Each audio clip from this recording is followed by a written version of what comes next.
Contingency is, quite simply, the fact that things could be otherwise than they are. Mixing narrative, social, and political theory alongside personal experience, Till creates a viewport of the reality of the current profession, extracting its mask, revealing the dirt on the surface of the whitewashed walls. Till persists that we will always be brought back down to earth.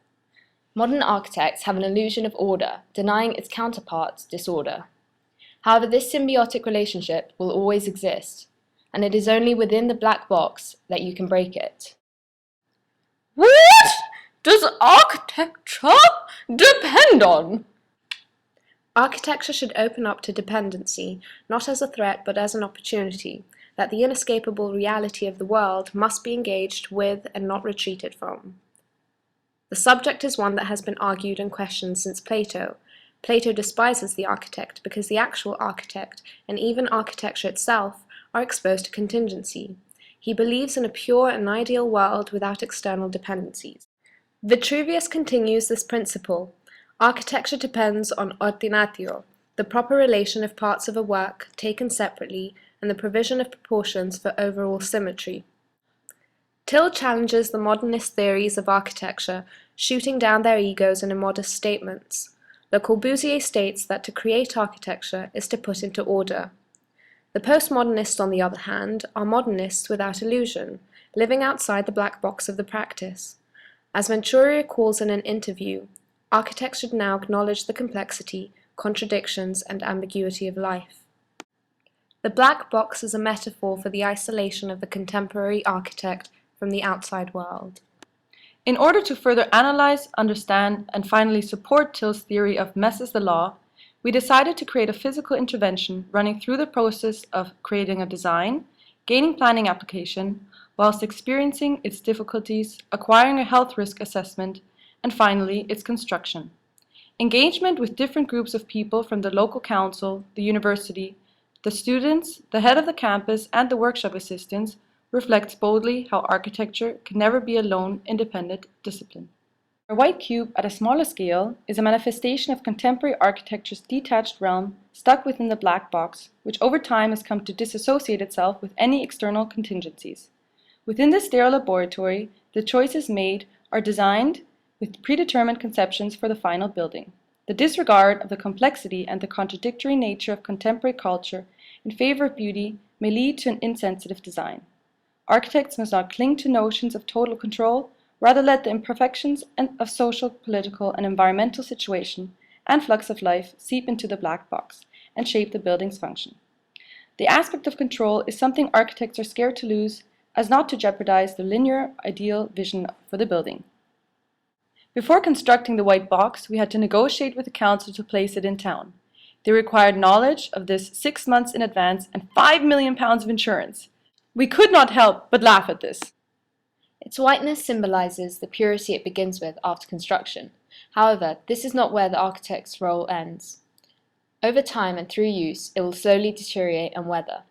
The experiment revealed that architects cannot anticipate the way people will interact with their design.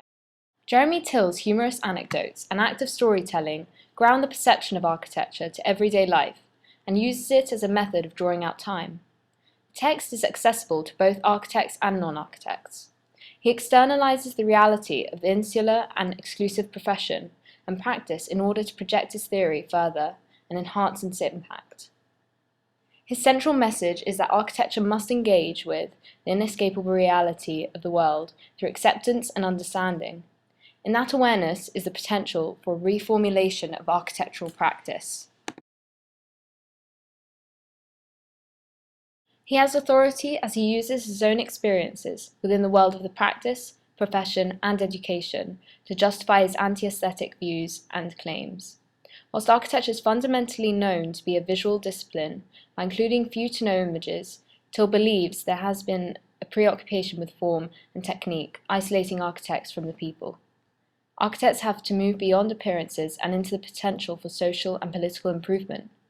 Till makes key suggestions through addressing certain conflicts: abstraction over reality, space over time, client over use. Professions that have a vocational trait naturally do stick together. However, in the architectural profession, this sense of autonomy has been taken too far to the extent of complete isolation and blindness to its social relevance from the architect's pedestal. How could a practice which is solely based on its engagement with others and the human psyche ever be considered an independent activity? The designed object tries to freeze time out. Architects do everything possible to prevent time and the environment destructing their building. As Till uses storytelling to make his writing style accessible, we choose the medium of stop motion to emphasize the passage of time and moments reflected in the stills. Preview.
Bauman, an influential figure for Till, reflects upon an underlying truth: where there is design, there is waste. The state of fear of what human vulnerability and the environment's fragility could do to their clean architecture is what causes them to manipulate the world of disorder into order, the illusion. Till fervently insists that one cannot determine 100% how users will function within the building. Preview.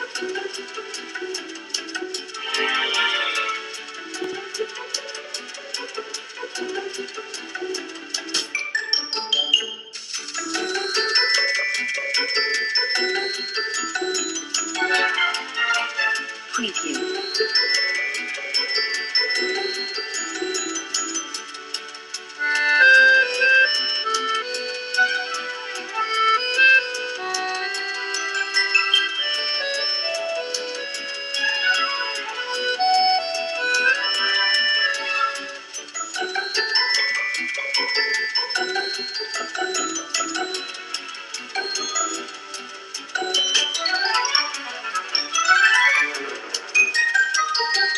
Preview.